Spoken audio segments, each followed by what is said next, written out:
I just want to say from the bottom of my heart, with Bitcoin at 10k, I might. What you at it, buddy? I might to fiat. So I'm going to be selling all of my altcoins. Yeah. And buying more. Let me raise this. This is what I want to do. This is what I dreamed into reality. Oh, that looks good. We're going to try this again. Are you thinking of selling your position now that we're at 10k? Why? Why would you do that? So there are a few people selling their position now that we're at this philosophical high amount. We could be looking back on this video in a couple of years thinking, wow, look at those prices. We don't know. Maybe it is a good time right now to sell. I think in the long term, potentially it's not, but this isn't financial advice. This is just my opinion. So there's been a lot of drama lately again. There's quite a lot of drama in Bitcoin, in crypto, in everything. But hey, it keeps people like me in a job, right? Report on the news. I'm more of a social kind of person. I report on the social dynamics rather than the news per se. I don't know. I don't know what I do. Do you know what I do? Anyway, Bitfinex refers to Bitcoin Cash as Bcash. I didn't know that. I think I'd heard that before. And apparently, do you know what? I love this 60 FPS motion. It looks so good, right? I mean, not me, just like the movement. He's a self-made millionaire. You're just some nobody exchange. You can tell what subreddit I'm on. Anyway, apparently, the Tether scam was a social media campaign by Roger and Jihan as a revenge for Bitfinex calling Bitcoin Cash Bcash. But yeah, most of our Bitcoins talking about yesterday's stream. I'll link it below if you don't know what we're talking about here. I kind of feel bad because he's been painted in a unflattering light. Out of context, his comments are like really, what's the way to put it?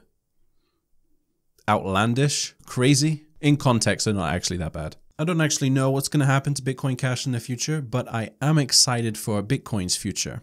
Let me tell you some of the reasons why. There's a ton of upgrades being worked on, which theoretically, even if you put half of them implemented onto Bitcoin, it would make Bitcoin superior tech to most altcoins in existence. The thing is, a lot of these upgrades required a transaction malleability fix, aka SegWit, which is something we only recently got because, and again, potentially a tinfoil hat moment, I say that statement a lot now, we couldn't get it for years now. We've been pushing for SegWit for years. We didn't get it because we couldn't have miner consensus. And the reason we couldn't have consensus is because they couldn't agree or because they didn't want SegWit removing their ASIC boost advantage, which has been calculated to be as much as $100 million a year advantage. I mean, how incentivized would you be to cut off your own arm? That's essentially what we're talking about here. They had to be threatened this year with the user-activated soft fork for us finally to get SegWit, so we could have possibly already had some of these upgrades I'm about to list if it wasn't for people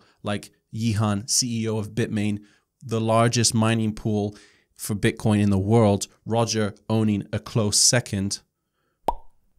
Both staunch opponents of SegWit because of Satoshi's original vision. The best minds, the best and brightest in the world are currently working on some of the following: Schnorr signatures, Schnorr aggregation. You might have to pause and Google this stuff. Mast, confidential transactions, Mimblewimble. I'm not making that up. Drive chains, side chains, Lightning Network, atomic swaps, bulletproofs and rootstocks. Takes time though.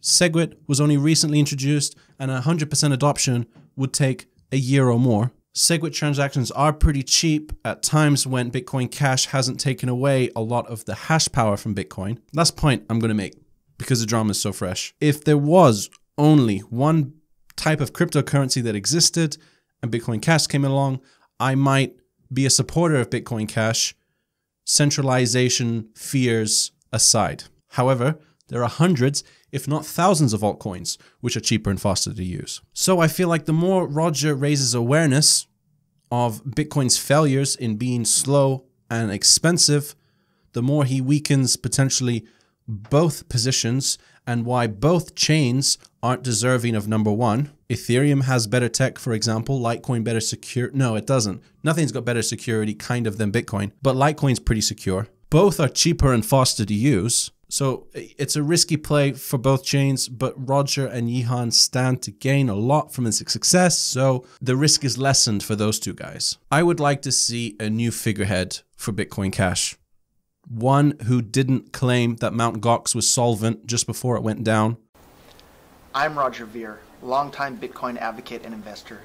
Today I'm at the Mt. Gox World Headquarters in Tokyo, Japan. And one who isn't so incentivized to shill, in his own words, his own project. I think Bitcoin Cash supporters should be very disappointed that he called it that. We're not going to replace the man for another man, or better yet, no figurehead. Let the market and the tech do the talking. Because this figurehead is just about as effective to me personally as Jamie Dimon saying to me, don't invest in Bitcoin, use my banks instead. Roger tells me, don't use expensive SegWit coin, use my project instead. I can't trust either of you to be neutral. You're too deep in the game. It doesn't matter. It almost doesn't matter if you've got a point or not. I just can't trust you. From what I've seen, public sentiment for Bitcoin Cash is rising as the price of Bitcoin Cash increases. Most people, money is the most important thing, and that's fair enough. The centralization and blocking of Bitcoin's progress claims are just useless FUD at this point. If it wasn't for the 30% ASIC boost advantage then, and we take Roger's argument for face value that the reason Bitcoin lost half of its market share to altcoins was purely because it was expensive and slow to use, and not because other people were trying to cash in on the next Bitcoin, then aren't the miners to blame for the lack of progress? Aren't they the ones to blame that Bitcoin only crossed 10K today and not sooner? Should we not then show the finger to the biggest mining pools?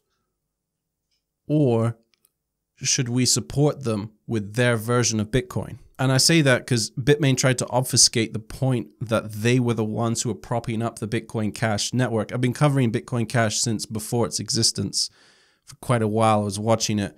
Mysterious Miner was there was only one pool doing it. They were taking massive hits mining that instead of Bitcoin. And I don't feel that they did it for the betterment of the world. Let me stress this. If you buy Bitcoin Cash as an alternative to Bitcoin because it's cheaper and faster, or you're just looking to get gains, then all the power in the world to you. Congrats on your gains. I want the power to be going to you, the user, and I hope that it is. At the end of the day, I'd like to stress this point. YouTube is a platform for people to say what's on their minds. I'm not elected as an authority on cryptocurrency, whether you believe me to be or not. My subscriber count is based on people who have heard what I said and would like to hear more, or I made them laugh and they would like to laugh again in future. Simple. Nothing more, nothing less. I'm one of you guys, except that I'm in our spare bedroom talking to a camera, which some of you guys may do occasionally too. I'm a crypto enthusiast that heard of Bitcoin for the first time this summer. I love how cryptocurrency is giving the power from the powerful to the many. And I want it to succeed. I want it to succeed more than I want to get rich. Although I wouldn't say no to both. Links to some of the stuff I've talked about below. If I pushed your buttons today, I'm sorry. I get my buttons pushed by people I feel are lying to me. I do have an open mind. I know that Bitcoin Cash isn't a better alternative to use right now as a payment method. There's no one arguing that. Certainly not me. And if you would have held it instead of Bitcoin for, I think, like the last 3 months, you would have gotten more money from Bitcoin Cash instead of Bitcoin. So it has these things going for it. Have I got it all wrong? Am I completely missing the point here? I don't know. Let me know. We'll try and keep it civil, huh? I'm asking too much, I know. I know better than to ask that. I am definitely open to both sides. With Bitcoin at 10K, is it too late to buy? You know how appropriate this is. Yesterday, you said tomorrow. Today, you wish you did it yesterday. Hodls and Shia. Man, some of these are so good. Where can I buy Shia coin? The Bufenix is where. For those interested, Props ICO, I did an interview with the CEO recently. The ICO is now scheduled for December 11th, or this is a pre-sale for accredited investors on one platform and non-accredited in another. And the public ICO is Q1 2018 and the launch of their working product at the same time. So if you're an accredited investor, I'm presuming most of you aren't. If you are, CoinList, the ones that did the ICO for Filecoin, which sold out in seconds, and Blockstack. And for non-accredited investors, there is Republic Crypto. I'll leave a link to this. The company behind Props already has millions of users and growing, so I'm hoping this project does well. This is a question. What ICOs are you looking forward to? Let us know what you think. This was asked. What else are you watching? None. Same here. My precious ETH belongs to me. And I definitely see the market maturing in this method. We need to see ICOs punch a little bit harder to come out with a working product. I think that's key. No more promising the earth type deals. Working products, I think, is really important for ICOs to stay popular, or we're in ICO fatigue stage right now. Bitcoin holding on to 10K on aggregate. Some people are waiting for GDEX as the authoritative figure on the price of Bitcoin, because I think BitThumb has transaction fee less trend. Anyway, this is the real hot sauce. The real tamale is GDEX. You'd imagine it won't be too longer. Who knows? 10K is a big psychological barrier for some. Market cap at 311 billion. Shall we make a prediction? I'm not going to bet anything. I'm not really a betting guy. But what do you guys think? 1.5 trillion by this time next year. By December, I know it's not December now. December 2018. Is that reasonable? Am I out of my mind? I just feel like 2017 was a fantastic year, and 2018 is going to be more of the same. Could have a massive dip because it grew so fast so quickly. Not ruling anything out. I just don't think so. Ripple is up 11%, IOTA 30, Ethereum Classic 30. This is amazing. Monero just keeps on climbing, another 12%. Cardano is racing to the top 10 right now, 79%. Stellar Lumens 35. So many big gains. All of this market cap going into several coins. QuantStamp being the biggest loser, but not a lot of big losers in the top 100 at least. It is quite impressive to see other coins rally when Bitcoins rally. We didn't usually see that before. Not when Bitcoin was really going for it. You used to see other coins going down when people were just riding the Bitcoin trade. Now there's so much money coming in. Quite a lot of it's going elsewhere too. Name of the game can change month to month. Even if it's been one way for years, it can suddenly change. So while it seems the Americans are the ones behind the pumping of IOTA, Ethereum Classic, it was, do you know what? I think more and more that intro that I did was totally on point. Top 10 coins, top 10 coins, top 10 coins. Eeny, miny, meeny, mo. That one, pump it! Pump it! BitThumb, 40% volume. I really don't know how they do it.